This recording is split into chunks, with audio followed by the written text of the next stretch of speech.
For part 2 of homework 7.3, I actually did leave off partway through question 6. So if you watched the first part of this video, you saw me work up to this point, question 6. I'll go ahead and pick it up from here should you need it. So I hate to break the question midway through, but that's just kind of where the timing fell, so we'll go ahead and go there. Okay, so we talked about how the torques have to be equal, and then at this point we've set up the fact that torque caused by the force due to gravity has to be equal to torque caused by tension. Again, if you missed any of that, go back and actually watch the last video to get the first part of this. Okay, but from this point on, we know the force due to gravity of the beam, okay, is 254 newtons. The radius at which it's acting, again, I don't know specifically, but if I call that L over 2, or R over 2, or X over 2, or whatever distance I wanted to make that, I can go ahead and plug that in. I don't know the tension. I do know my angle is 65 degrees, so I can plug in that for sine, and then my entire radius where the tension is acting is L. Okay, so the reason that this variable doesn't matter is we've got an L or an R or an X on both sides, right? So on each side of the equation. Okay, so now we just have this equation to solve for. Okay, so all we've got to worry about now is we've got 254 divided by 2, okay, so 127 equals t times sine theta. We can solve pretty easily then for t by just obviously calculating that number, and we should get that t is about 140 newtons. Okay, and we again know that that's acting at a 65-degree angle, because that's what the problem told me. Okay, so part A, all we did do right there was take advantage of the torques, right?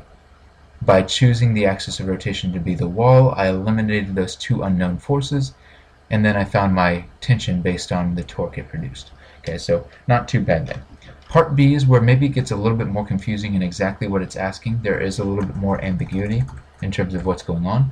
Okay, it can make it a little bit more challenging to solve this problem, but if we take our time, hopefully you'll agree it's not too bad. Okay, so for part B, what we want to look at is, rather than worry about torque, so rather than worry about the actual torque, I'm just going to go back to my forces. Okay, so I'm going to go ahead and redraw this beam for part B. I know my picture up there is a little bit of a mess. Okay, but I know the tension's pulling off at an angle, which again means part of that tension's pulling over, part of that tension's pulling up. I've got my force of gravity of the beam pulling down, and I don't really know what's going on at the wall. But I know that if the beam isn't accelerating into the wall or accelerating out from the wall, that if there's a force pulling to the left, the wall also has to be pushing back to the right, right? I know if there's no net force, there has to be a force over here at the wall pushing back against this one. Okay, so what that tells me is this horizontal component at the wall, so I'll call that f of x of the wall, it's my horizontal part of the wall, has to be equal and opposite to the cosine component of my tension. So t times cosine of 65. Okay, so they asked me to find the force at the wall. Well, this is at least going to find me part of that, right? And the good news is I already have my tension, so I just plug in 140 times cosine of 65, and I find that my force exerted out from the wall is about 59.2 newtons. Okay, so I found my x component at the wall. Okay. That part hopefully isn't too bad, because as long as we're pretty comfortable with the net force horizontally has to be 0, not a big deal.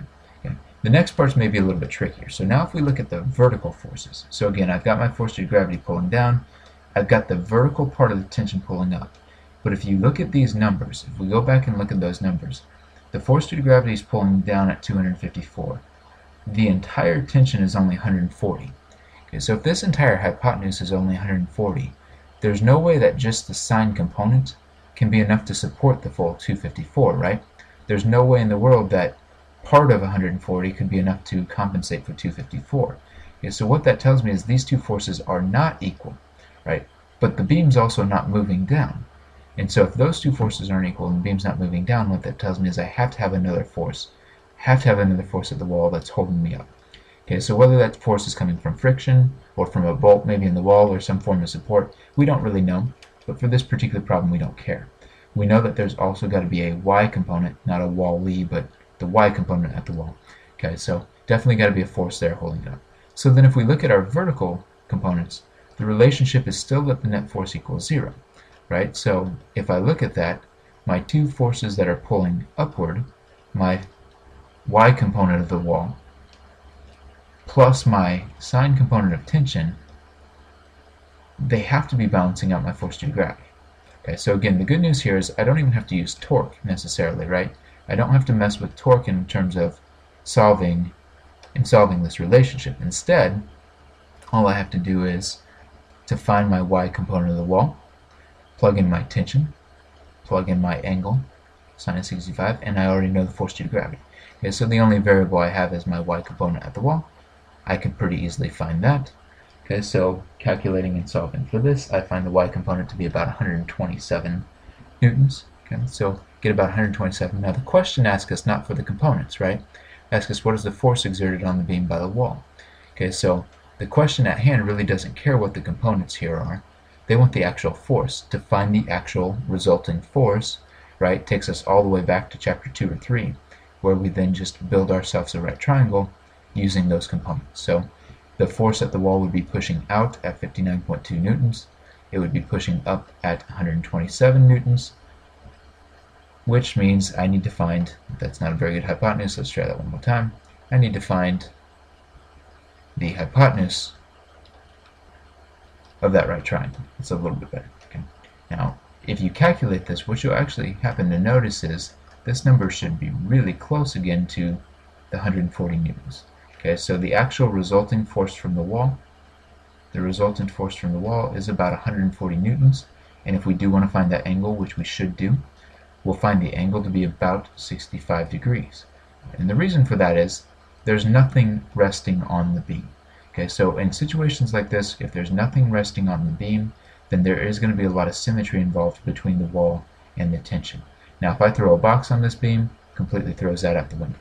Okay, but in this case, if there's no box or if there's not a person standing on the beam, there is symmetry. So the force of the wall would also be 140 newtons at 65 degrees above the horizontal. Okay, so we've got that in play too. Question 7 here is mostly a review question, so hopefully as you go back and look at this, you feel like you're not too bad with it, although obviously since we're talking about center of mass again, it doesn't hurt to see this example pop back up. So 3 balls moving in a straight line at the instantaneous points shown below. At that instant, find the location and velocity of the center of mass, or the center of gravity for the system. Okay, so we want to find the location of the center of mass, which is my x of the center of mass, and then I also want to find the velocity. Well, this boils down to basically just, do we understand, are we comfortable with the relationships, right? To find the position of the center of mass, I take the position of the first mass times its mass, plus the position of the second mass times its mass, plus the position of the third mass times its mass, all over the total mass of the system. So mass 1 plus mass 2 plus mass 3. Okay. We don't have a coordinate plane, we don't have anything to reference, so the nice thing about that is I can really choose whatever point I want to be my 0, to be my origin. Okay, so what I probably would do is start with the left-hand side, since that's what we're used to. So I'm going to go ahead and over here define this as the position of 0. Well, that would then make this, right, the position 5 meters away. So that'd be at a position of 5, and then this would be an additional 7 on top of that, so the total position of 12. Okay, so we've got our positions, we've got our masses. At this point, it really is a matter of just plugging in the numbers and making sure we're comfortable. Okay, so the nice thing is I define my first position as 0, times 2 kilograms, plus my second position is 5 times its 3 kilogram mass, plus my third position of 12 times its 4 kilogram mass. And then again, all I have to do with that is take that divided by the total mass of the system. So 2 plus 3 plus 4, right? 2 plus 3 plus 4, which ends up being 9. Okay, so I end up with 15 plus 48 over 9, 63 over 9. I end up with my center of the position, so the position of the center of mass equals 7 meters. Okay. Now keep in mind the 7 meters is going to be with respect to the origin that I defined. Okay, so the fact that this is positive 7 meters tells me my center of mass is going to be somewhere over here, about 7 meters away from where I started. Okay, but with respect to that 0, that's where my center of mass is. Okay. The velocity of the center of mass is going to look almost exactly the same, except instead of position, we simply use velocity times mass. Okay, so we do our velocity 1 times mass 1 plus velocity 2 times mass 2, okay, not plus mass 2 but times mass 2, plus velocity 3 times mass 3. And once again, we divide that by the total mass of the system, mass 1 plus mass 2 plus mass 3. Most important thing with the velocity is a vector measurement, right? So we need to make sure we are paying attention to the direction. So typically, this one that's moving to the left, we'll go ahead and define as a negative velocity. Okay, so that first velocity has a velocity of negative 8, has a mass of 2 kilograms. The second velocity has a velocity of positive 6 because it's moving to the right, and it has once again a mass of 3 kilograms. And then the third mass has a velocity of positive 2 because it's moving to the right, and it has a mass of 4 kilograms. Okay.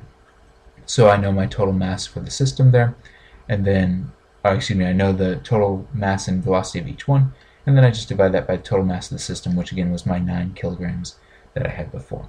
Okay, so then just calculating these, we get negative 16 times 8, negative 8 times 2, negative 16, plus 18, plus 8. Okay, when I calculate all of that, I get a positive 10. Okay, so I end up with positive 10 over 9, and if you want to leave that as your velocity of the center of mass, that's fine with me, obviously. So it would be a positive 10 over 9 meters per second, or 1.11, whatever that comes out being right, 1.1 repeating meters per second, right? So that's the velocity of the center of mass. So again, hopefully this is mostly a review, but it's been a while since we've seen it, and obviously it never hurts to go back and look at some of those problems again.